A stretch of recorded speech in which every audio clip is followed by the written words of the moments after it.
troisième trimestre et de la fin de la grossesse. C'est ce que l'on va voir ensemble maintenant. On passe tout de suite au dernier trimestre. Donc dans celui-ci, vous aurez toujours vos rendez-vous gynéco-obstétriciens comme chaque mois.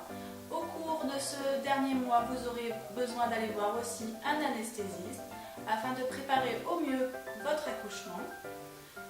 Dans ce dernier trimestre, vous aurez aussi à faire une prise de sang et bien sûr la dernière échographie qui aura lieu au cours du 8e mois, soit 32 semaines d'aménorrhée. Dans ce dernier trimestre également, vous aurez besoin de faire tous les papiers administratifs afin de prendre au mieux votre congé maternité. Donc il se déroulera 1 mois et demi avant la date présumée du terme. Et si vraiment votre médecin vous préconise un repos plus poussé, vous aurez le droit à 15 jours supplémentaires, dites 15 jours pathologiques. Pour la maman, ce troisième trimestre annonce l'arrivée de nouveaux maux. Donc la maman peut ressentir des douleurs en bas du dos et dans le bassin. Elle est bien sûr fatiguée parce qu'elle passe des nuits un peu difficiles étant donné que son ventre s'est beaucoup développé et qu'elle a sûrement du mal à trouver une position confortable pour dormir. Elle peut également avoir des maux d'estomac, des brûlures. À cela s'ajoute une rétention d'eau éventuelle et bien sûr un essoufflement lié à la prise de poids. Enfin, ce qu'il va falloir penser de faire avant le grand départ à la maternité pour accueillir bébé, c'est bien sûr la valise de maman et la valise de bébé. Et enfin, être sûr que la chambre du petit soit prête à l'accueillir. On se retrouve après votre accouchement. Donc tout d'abord, félicitations.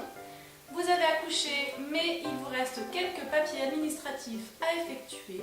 Donc premièrement, bien sûr, déclarer en mairie de la commune de votre maternité la naissance de votre enfant. Dans un second temps, il vous faudra prévenir la CAF ainsi que faire le rattachement à la sécurité sociale, donc soit rattaché avec votre conjoint, soit avec vous-même. Alors, concernant la maman, une fois que vous êtes rentré chez vous, il va y avoir un petit suivi médical à faire, notamment si vous avez eu une épisiotomie ou alors une césarienne. Il va y avoir un suivi au niveau des points pour être sûr qu'ils se résorbent correctement. Pour la césarienne, ce qu'il va y avoir en plus, c'est qu'il va y avoir une injection pour permettre une cicatrisation plus facile et plus efficace.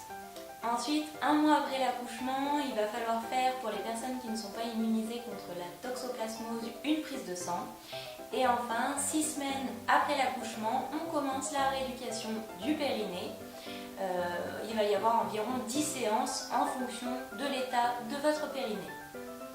Concernant le nouveau-né, donc bien sûr, il aura également des rendez-vous avec la sage-femme. Donc elle viendra soit chez vous, soit vous irez directement à son cabinet pour le suivi du poids. Vous pourrez lui poser toutes les questions concernant la vie à la maison, concernant la toilette, l'échange et bien sûr l'alimentation. Par la suite, il vous faudra vous orienter vers un pédiatre pour effectuer la visite du premier mois. Et pour l'enfant, il faudra lui donner des vitamines jusqu'à ses 3 ans. Et voilà, notre petite aventure grossesse touche à sa fin.